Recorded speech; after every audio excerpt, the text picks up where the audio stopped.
The wind cut through the ice canyon like a blade. Jake Morrison pulled his coat tighter around his body, but it did little to stop the cold. The temperature on Valeth 7 was always brutal, but tonight it had dropped to dangerous levels. His breath came out in frozen clouds that disappeared into the howling storm. Jake was a combat medic with the 3rd Expeditionary Medical Corps. He had signed up 3 years ago, thinking he would help people and see the galaxy. He got both wishes, though not in the way he expected. The galaxy was at war, and there were plenty of people who needed help. The enemy was called the Kresh Swarm. They were parasites that consumed entire planets, leaving nothing but dead rocks behind. The Galactic Coalition had formed to stop them, bringing together dozens of different alien species. Humans were the newest members, and they were trying hard to prove themselves. Jake's unit had been separated during the last battle.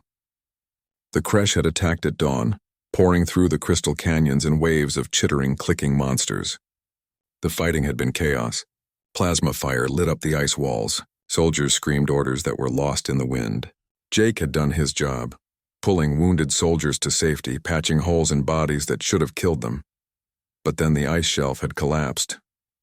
Half his unit had fallen into a ravine, and Jake had been cut off from the others. His communicator crackled with static. The storm was blocking all signals. He was alone in the frozen wasteland, searching for survivors. He found blood first. It was dark against the white ice, already freezing into black crystals. Jake followed the trail carefully, his rifle ready. The blood was not human. It was too thick and the color was wrong. Something else had been wounded here. The trail led him to a collapsed ice cave. The entrance was partially blocked by fallen ice, but there was a gap large enough for Jake to squeeze through. He clicked on his flashlight and stepped inside. What he saw made him freeze. The creature was massive. It took up most of the cave, curled against the far wall like a giant cat. It had 4 legs, each one as thick as a tree trunk. Its body was covered in scales that shimmered between purple and dark blue, even in the dim light. A long neck extended from its shoulders, ending in a head that looked like something from Earth's old legends. Dragons. That was the only word that fit. 2 large wings were folded against its sides. A tail, longer than Jake was tall, wrapped around its body. But what caught Jake's attention most were the eyes. They were amber-colored, bright and intelligent, and they were looking right at him. The creature was dying. Jake could see that immediately. Its breathing was wrong, too fast and too shallow. Each breath created a cloud of vapor that froze in the air. The creature's body shook constantly, violent tremors that made its scales rattle. Dark fluid oozed from cracks in its hide, pooling on the ice beneath it. Jake recognized the species. He had seen pictures in the military database. This was a Dracovian, one of the most feared warriors in the Coalition. They were rare, solitary beings who could breathe superheated plasma hot enough to melt steel. They were strong, proud, and dangerous. Most species gave them a wide berth. No human had ever treated a Dracovian before. Their medical needs were classified, locked away in databases Jake did not have access to. His training had covered dozens of alien species, but Dracovians had been marked as off-limits. Too complicated, the instructors had said. Too risky. The creature made a sound, low and rumbling. It was not aggressive. If anything, it sounded tired. The amber eyes stayed locked on Jake, and he saw something in them that surprised him. Desperation. This proud warrior was begging for help. Jake knew he should leave. His orders were clear. Regroup with the unit. Do not take unnecessary risks. A Dracovian was definitely an unnecessary risk. If he made a mistake, if he did something wrong, the creature could kill him in seconds. One blast of plasma breath would turn him to ash. But Jake had not become a medic to leave people to die. And despite its alien appearance, despite the scales and wings and terrifying size, this was still a living being in pain. He stepped forward slowly, hands raised where the creature could see them. He pointed to the Red Cross symbol on his chest, the universal sign for medic. The Dracovian's eyes followed the gesture. Jake spoke softly, keeping his voice calm and steady. I'm going to help you. I'm a medic. Do you understand? The creature made another rumbling sound. Jake chose to believe it was agreement. He approached carefully, every muscle ready to run if the Dracovian attacked. But the creature just watched him, too weak to do much else.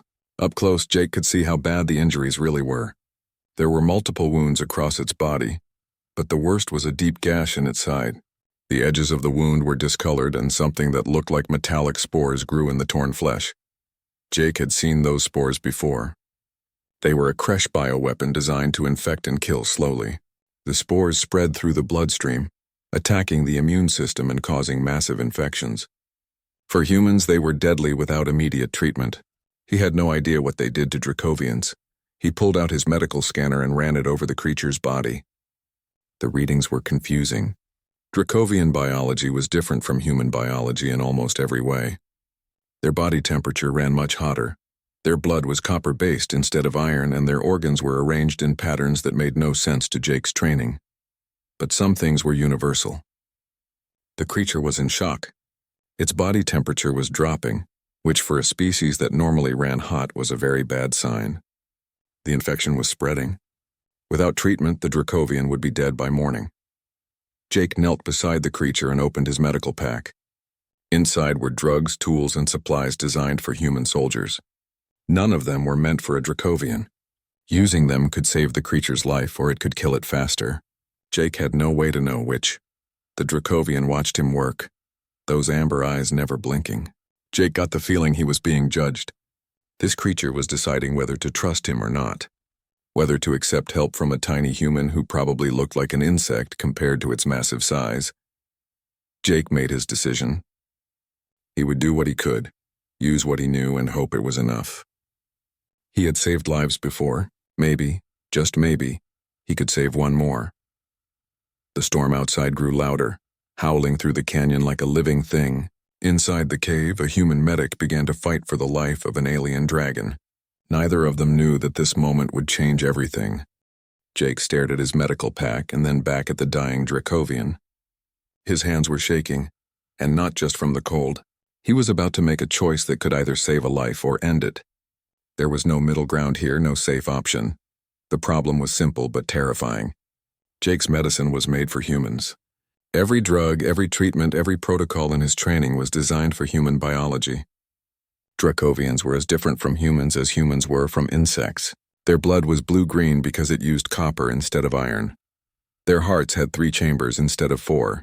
Their immune systems were aggressive, attacking anything foreign with brutal efficiency. That last part was the biggest problem.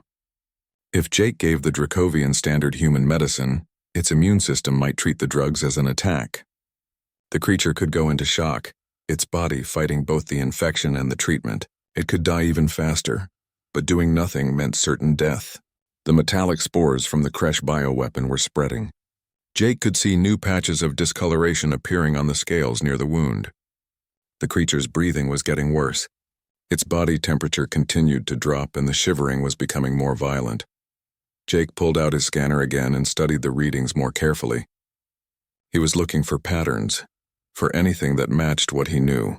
Dracovians ran hot normally, with a body temperature around 120 degrees. Right now, this one was down to 90 degrees and falling. That was like a human dropping to 80 degrees. Severe hypothermia, deadly. The infection was causing septic shock, Jake realized. The body's response to the infection was so extreme that it was shutting down vital functions. Jake had seen it before in human soldiers hit by Kresh weapons. The treatment was aggressive. Broad-spectrum antibiotics to fight the infection, anti-inflammatory drugs to reduce the immune response, and fever management to stabilize body temperature. Could the same treatment work for a Dracovian? Jake did not know, but he knew one thing. Septic shock killed the same way across species. Organ failure, blood pressure collapse, death. If he could stop that cascade, maybe the creature's own healing abilities could do the rest.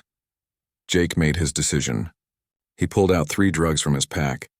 The first was a powerful antibiotic called Maxicillin 7, designed to fight resistant infections. The second was an anti-inflammatory to calm down the immune response.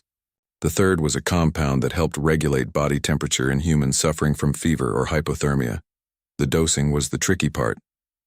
Too much would overwhelm the Dracovian system. Too little would be useless. Jake did quick calculations in his head, estimating the creature's body mass at around 2 tons. He reduced the standard human dose by half, then reduced it again. Conservative was better than aggressive when dealing with an unknown biology. He prepared 3 injections, his hands steady now that he had a plan. The Dracovian watched him work. those amber eyes tracking every movement. Jake wondered if the creature understood what he was trying to do. Dracovians were supposed to be intelligent, more so than most species. Maybe it knew this was a desperate gamble. "I need you to trust me," Jake said out loud. His voice echoed in the small cave. "This is going to hurt, but I think it will help." "I hope it will help." The Dracovian made a low, rumbling sound. Jake chose to take it as permission. He approached the wound first. The metallic spores had to be dealt with directly. Jake pulled out a small torch from his pack, the kind used for cauterizing wounds in the field. He set it to low heat and carefully applied it to the infected tissue. The spores reacted to heat, shriveling and dying. The Dracovian flinched but did not pull away. Jake worked methodically, burning out every patch of infection he could see. Smoke rose from the wound, smelling like burned metal and something else Jake could not identify. The Dracovian's breath came in short gasps, but it held still. Once the visible spores were gone, Jake prepared the first injection.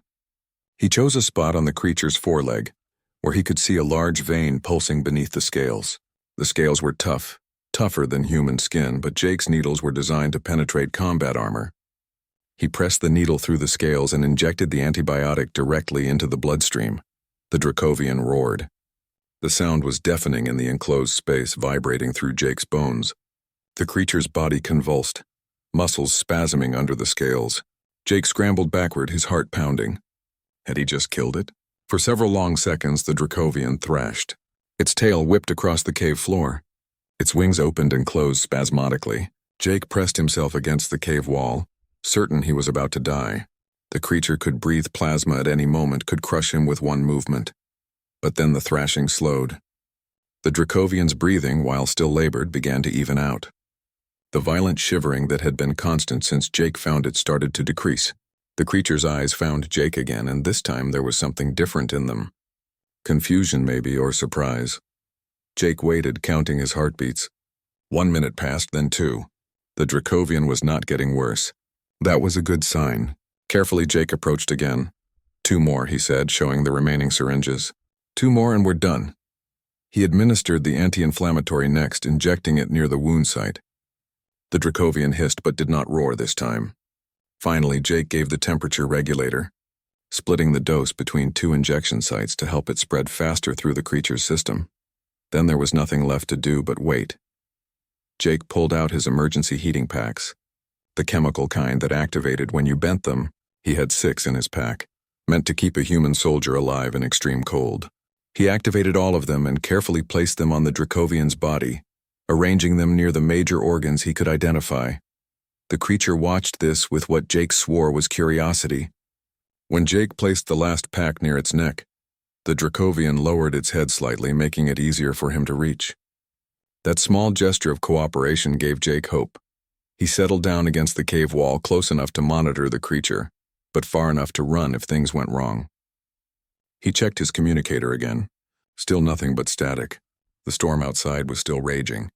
He was stuck here until morning at least. Jake pulled out his water bottle and took a small sip. He needed to conserve his supplies. Who knew how long he would be out here? He glanced at the Dracovian and made an impulsive decision. He poured some water into his cupped hand and held it out. The creature looked at the water, then at Jake. Slowly, carefully, it extended its long neck. A tongue, surprisingly delicate compared to the rest of the creature, lapped up the water from Jake's hand. The tongue was warm and rough like a cat's but larger. The Dracovian took 3 handfuls before pulling back, making that rumbling sound again.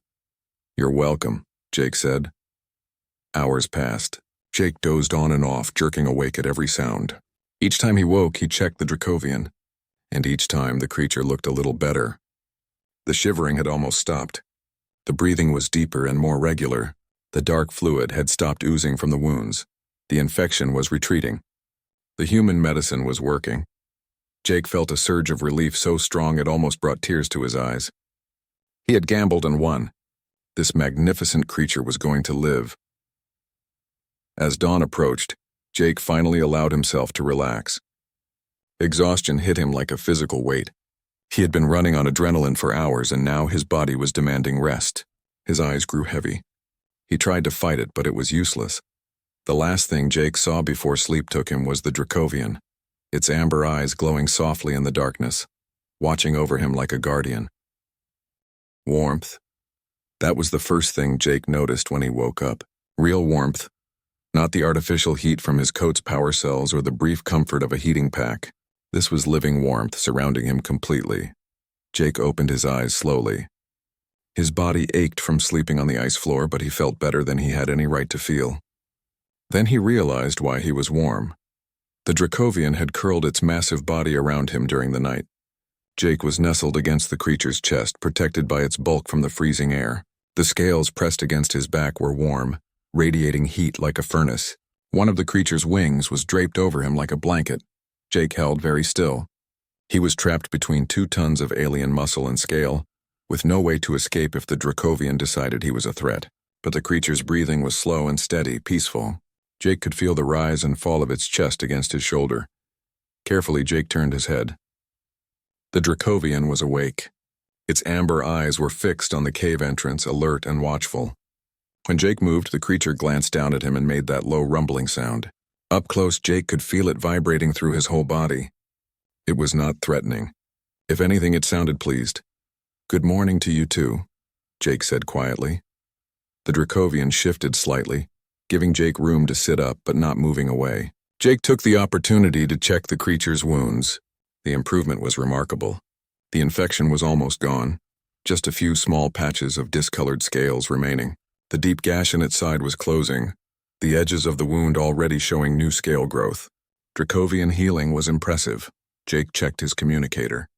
8 hours had passed since he found the creature. His unit would be looking for him by now, but the storm was still interfering with signals. He tried sending a message anyway, hoping it would get through when the weather cleared. The Dracovian stood up, its movements more confident than the night before. It stretched its wings, and Jake got his first real look at their size. Fully extended, each wing was at least 30 feet across. They were beautiful, with a membrane that shimmered in shades of purple and blue. The creature walked to the cave entrance and looked back at Jake. The meaning was clear. Time to go. Jake gathered his gear and followed. Outside, the storm had passed, leaving the canyon covered in fresh snow. The sky was clear, showing 2 of Valeth 7's 3 moons still visible in the dawnlight. The temperature was still brutal, but without the wind it was manageable. The Dracovian started walking, and Jake fell into step beside it. Or tried to. The creature's legs were so much longer that one of its steps equaled 3 of Jake's. After a few minutes, the Dracovian noticed and slowed its pace, adjusting its stride to match Jake's. Jake pulled out his navigation unit and checked their position. According to the map, the nearest coalition base was 40 miles south. On foot in this terrain, that was at least 2 days of travel. Maybe 3. Jake had enough supplies for 4 days if he was careful. But as they walked, Jake began to notice something strange. The Dracovian was not just walking with him. It was protecting him.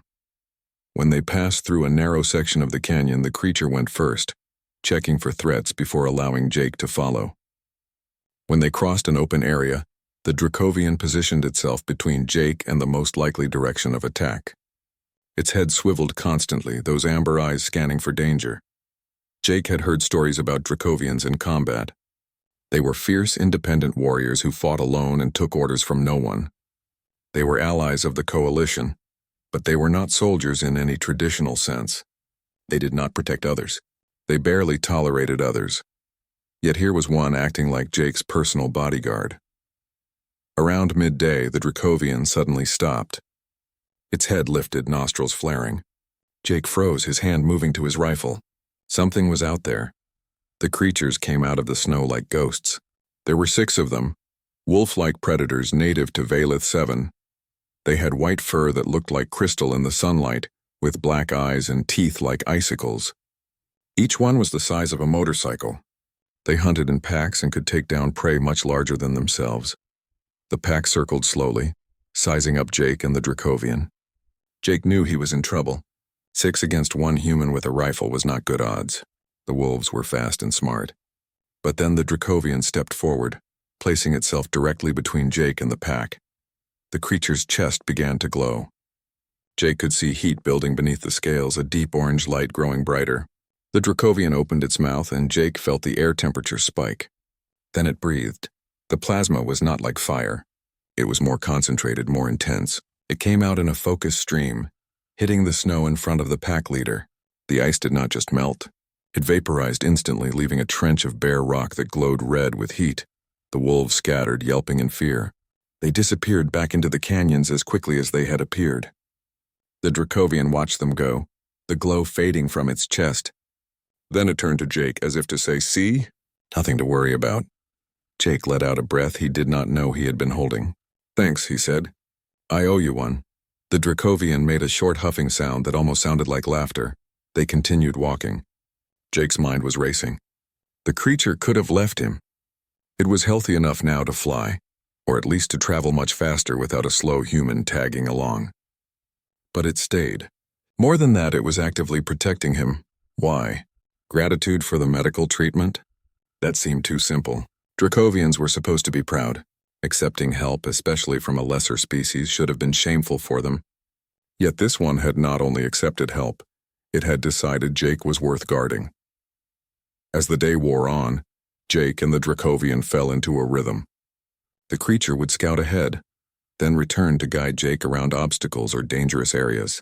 When Jake needed to rest, the Dracovian would settle down beside him, using its body heat to keep him warm. It even used its plasma breath to melt ice, giving Jake access to fresh water. Jake started talking to the creature as they traveled. He told it about Earth, about the oceans and forests so different from this frozen world. He talked about his family back home, his mother who worried about him constantly, his younger brother who wanted to be a pilot. The Dracovian listened, its head tilted slightly as if it understood every word. At one point, Jake tried to think of a better name than just the Dracovian. He thought about how the creature's scales glowed when it breathed plasma, how the heat radiated from its body. "Ember," he said out loud. "I'm going to call you Ember, is that okay?" The Dracovian, Ember, made that rumbling sound again. Jake took it as approval. That night they found shelter in another ice cave. Ember checked it thoroughly before allowing Jake to enter. Once inside, the creature curled around Jake again, sharing its warmth. Jake did not protest. He was exhausted, cold, and grateful for the comfort. Before he slept, Jake changed the bandages on Ember's wounds and applied more medicine. The wounds were healing fast, but he wanted to prevent any chance of reinfection. Ember sat perfectly still during the treatment, patient and trusting. As Jake drifted off to sleep, his last thought was about how strange his life had become. 2 days ago, he had been a combat medic in a war that seemed endless. Now he was sleeping next to an alien dragon who had decided Jake was worth protecting. The galaxy, he decided, was full of surprises. Outside the cave, Valeth 7's long night began. The temperature dropped to levels that would kill an unprotected human in minutes.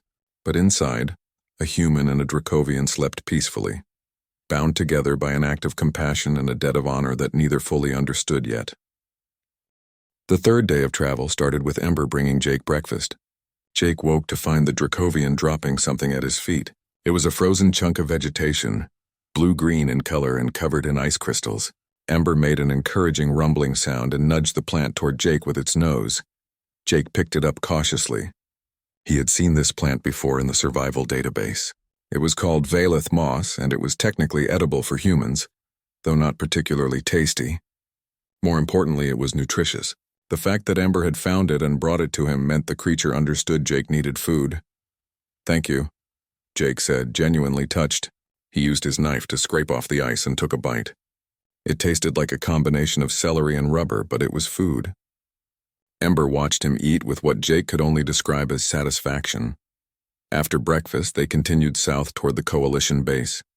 Jake's legs were sore from 2 days of walking, but he pushed through the pain. His supplies were running low. He had 1 more day of rations, maybe 2 if he stretched them. Water was not a problem thanks to Ember's ability to melt ice, but food was becoming critical. As if reading his thoughts, Ember took off during the midday rest. The Dracovian spread its wings and launched itself into the sky with powerful beats that sent snow swirling around Jake. Jake watched in awe as Ember flew. The creature was graceful in the air, banking and turning with ease despite its size. Ember returned an hour later carrying something in its claws. It was some kind of animal already dead and frozen. The creature looked like a cross between a rabbit and a seal, with thick fur and flippers. Ember dropped it near Jake and stepped back expectantly. Jake stared at the dead animal, then at Ember. The Dracovian had hunted for him. It had brought him food, just like it had brought the moss. Jake felt a lump form in his throat. This proud warrior species was taking care of him like he was something precious. "You didn't have to do that," Jake said quietly. "But thank you." He used his knife to butcher the animal, salvaging the meat. His field kit included a small heating element, enough to cook the meat to safe temperatures.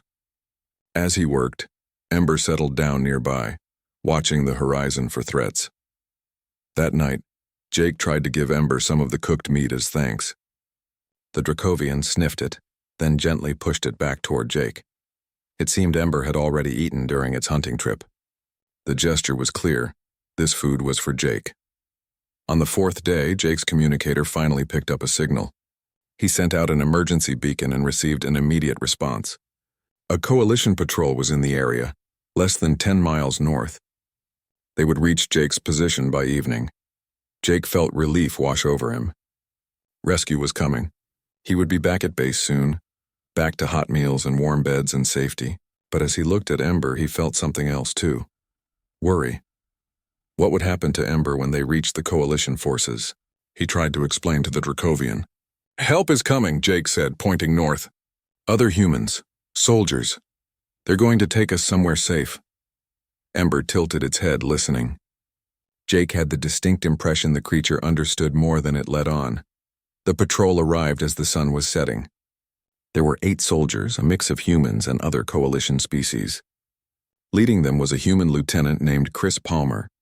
Chris was older than Jake, with gray in his hair and scars on his face that spoke of long years in combat. The patrol stopped 50 yards away when they saw Ember. Every weapon came up, pointing at the Dracovian. Chris raised his hand, signaling his troops to hold fire, but his expression was tense. "Medic Morrison," Chris called out. "Are you all right? Are you a prisoner?" Before Jake could answer, Ember moved. The Dracovian stepped in front of Jake, wings spreading wide in a protective stance. The creature's chest began to glow with building heat, and a low growl rumbled from its throat. The message was clear. "Get any closer and face plasma breath. Stand down."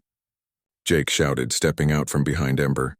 He placed his hand on the Dracovian's leg, feeling the heat of the scales through his glove. "Stand down, Ember. They're friends. They're here to help." Ember glanced down at Jake, then back at the patrol. The glow faded slowly from its chest, but the creature did not move away from Jake. Chris lowered his rifle, and the rest of the patrol followed his lead. He approached slowly, hands visible and non-threatening. "Morrison, what in the name of Earth is going on here?" "That's a Dracovian. They don't travel with other species. They barely tolerate other species." Jake explained quickly, telling the story of finding Ember wounded, using human medicine to save its life, and the days of travel together. Chris listened with growing amazement. "You treated a Dracovian with human drugs?" Chris said when Jake finished. "Do you have any idea how crazy that was? You could have killed it. You could have started an interspecies incident." "I saved its life," Jake said simply. "That's what medics do." Chris looked at Ember, then back at Jake. "Yeah, and apparently earned yourself a Dracovian guardian. I've heard stories about their honor codes, but I've never seen it firsthand. That creature isn't going to let anyone get near you." As if to prove the point, when one of the other patrol members took a step forward, Ember growled again. The soldier froze. "We need to get you both back to base," Chris said. "But this is going to be complicated. Command needs to know about this." The journey back to base took another full day. Ember walked beside Jake the entire time, never more than a few feet away. The patrol kept a respectful distance, clearly nervous about the Dracovian. Jake did not blame them. Ember was intimidating when it wanted to be. They reached Forward Operating Base Delta at noon on the 5th day.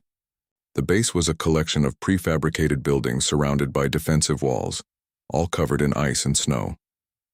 As they approached the main gate, alarms began to sound. Someone had spotted Ember. The base went into defensive mode. Automated turrets tracked the Dracovian's movement. Soldiers poured out of buildings, weapons ready. A voice over the loudspeaker demanded identification. "This is Lieutenant Chris Palmer with Rescue Patrol 7, Chris shouted. "We have Medic Jake Morrison and a friendly Dracovian." "I repeat, friendly Dracovian. Do not fire." There was a long pause. Then a new voice came over the speaker. This is Colonel Lisa Grant. Bring them to the medical center, slowly.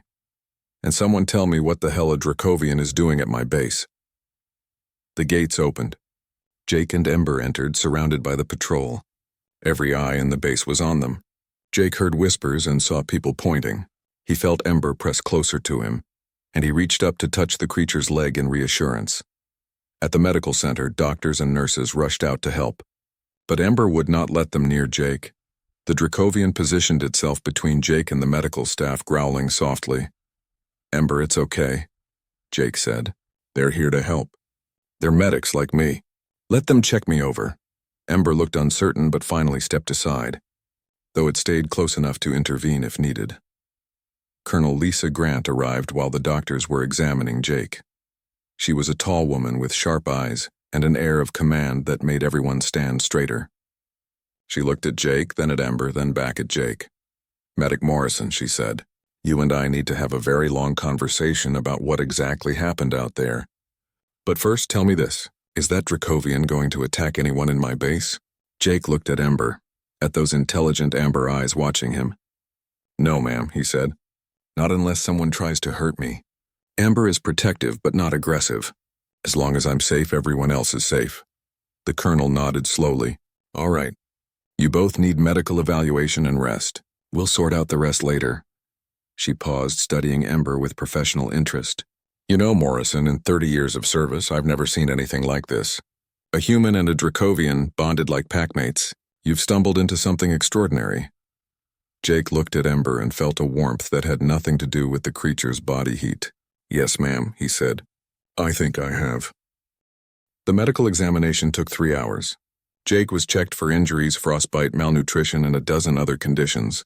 The doctors were amazed to find him in relatively good health despite 5 days in the frozen wilderness.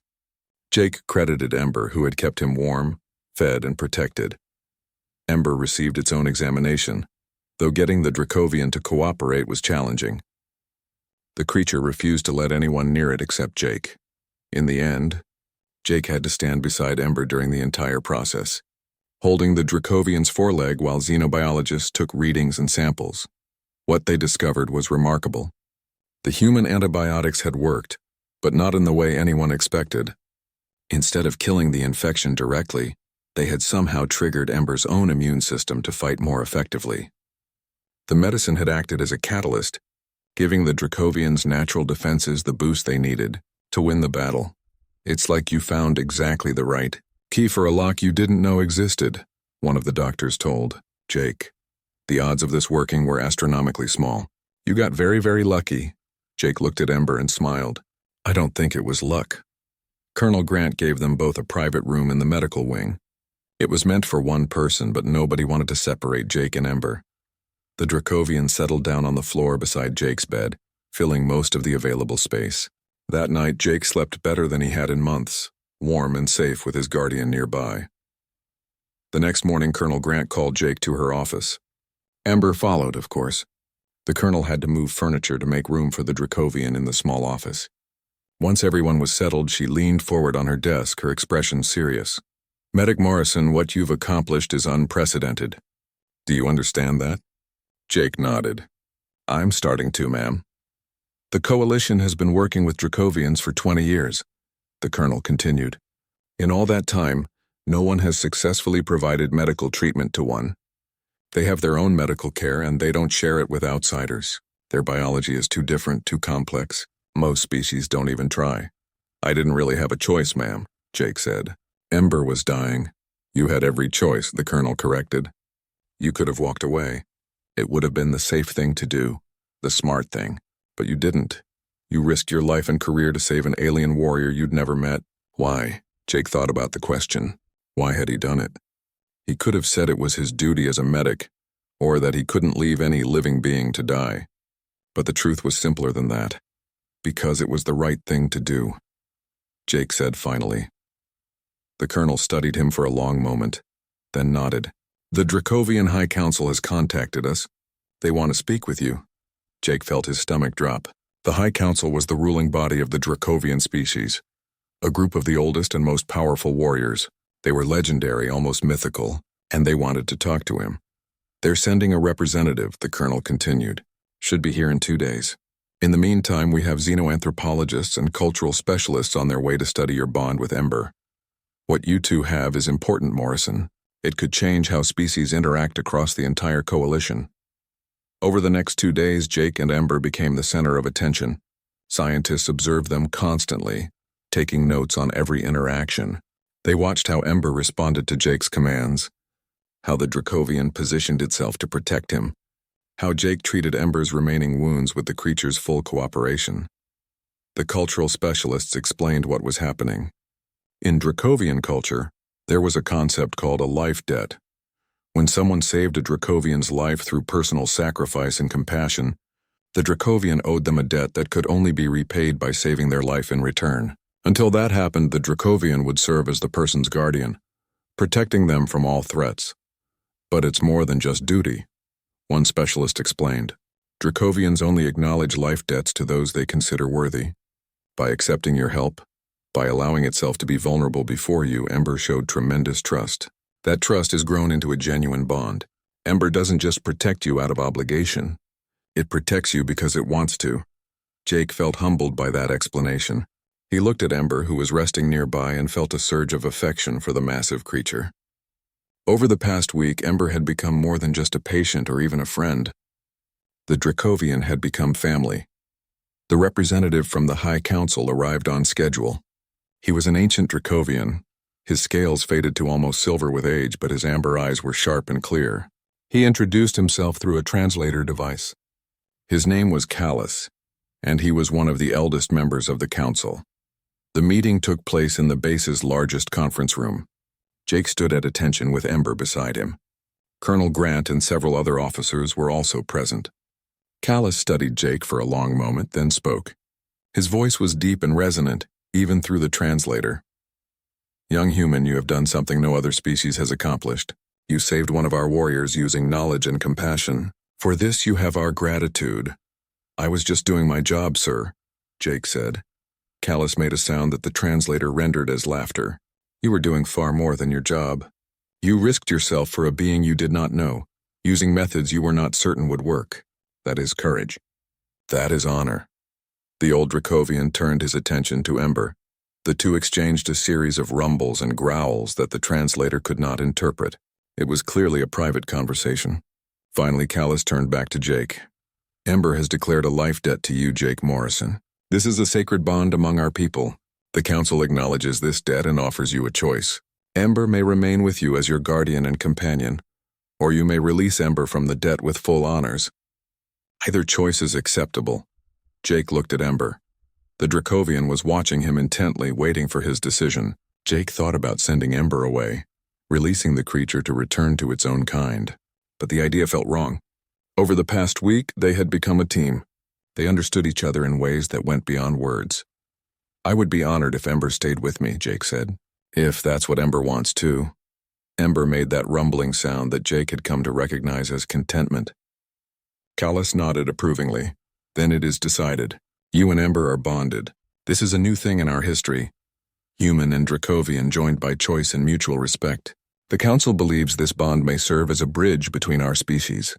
As such, we propose that you and Ember be assigned to a joint unit, one that works with warriors from all Coalition species. Colonel Grant stepped forward. The Coalition has approved the formation of a Special Operations Medical Unit. It will be composed of medics and their guardians, operating in high-risk areas. Morrison and Ember would be perfect for this unit. Jake felt excitement building in his chest. A chance to continue serving to help people across the galaxy with Ember at his side. I accept, ma'am. The next few weeks were busy. Jake received specialized training in xenomedicine, learning how to treat injuries across dozens of species. Ember trained alongside him, learning to work with other Coalition warriors. The two became a familiar sight around the base, the human medic and his Dracovian guardian. Word of their story spread throughout the Coalition. It became a legend told in a dozen languages across 100 worlds.